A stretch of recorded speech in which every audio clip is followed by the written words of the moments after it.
natukod sa pagkamatarong. Salmo Kapitulo 97, Kapitulo 2. Pagkamatarong ug hustisya, mao ang patukuranan sa iyang trono. Sa tanan niyang mga pakiglabot sa iyang mga linalang, gipadayon sa Dios ang mga prinsipyo sa pagkamatarong, pinaagi sa pagpadayag sa sala sa iyang tinuod nga kinaiya, pinaagi sa pagpakita nga ang sigurado nga resulta niini mao ang kaalautan ug kamatayon. Ang walay kondisyon nga kapasayloan sa sala wala gayud mahitabo ug dili gayud mahitabo. Ang maong pagpasaylo magpakita sa pagsalikway sa mga prinsipyo sa pagkamatarong nga mao gayud ang patukuranan sa kagamhanan sa Dios. Kini mopuno sa wala mahulog nga universo sa kalisang.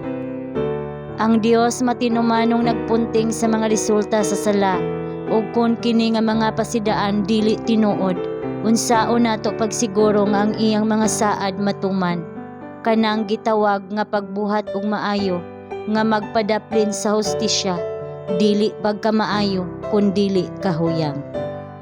Ang Dios mao ang maghatag og kinabuhi. Gikan sa sinugdan, ang tanan niyang mga balaod giorden sa kinabuhi.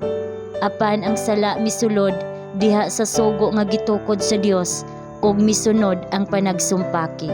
Samtang naglungtad pa ang sala, ang pag-antos ug kamatayon dili kalikayan. Tungod lamang kay ang manunubos nagpas-an sa tunglo sa sala alang kanato, nga ang tawo makalaom nga makalingkawas sa iyang kaugalingon nga pagkatawo sa makalilisang nga mga resulta niini. Kinahanglan natong dawaton si Kristo ingon nga atong personal nga manuluwas ug iyang isulob kanato ang pagkamatarong sa Dios diha kang Kristo. Niini mao ang gugma, dili nga kita nahigugma sa Dios kun dili nga siya nahigugma kanato ug nagpadala sa iyang anak aron mahimong pagpasiguli alang sa atong mga sala. 1 Juan Kapitulo 4 versikulo 10. Diha sa gugma sa Dios naablihan ang labing kahibulungan nga agianan sa bililhong kamatuoran ug ang mga bahandi sa grasya ni Kristo gibuksan sa atubangan sa simbahan ug sa kalibutan. Unsa kini nga gugma?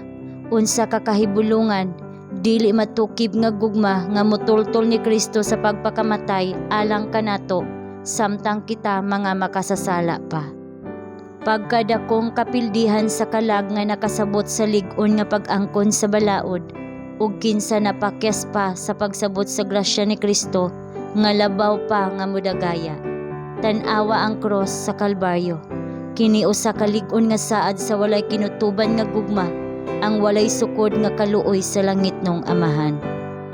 Adunay usa ka Dios sa Israel, nga kaniya anaa ang kaluwasan alang sa tanan nga ginadaog-daog. Ang pagkamatarong mao ang puloy-anan sa iyang trono.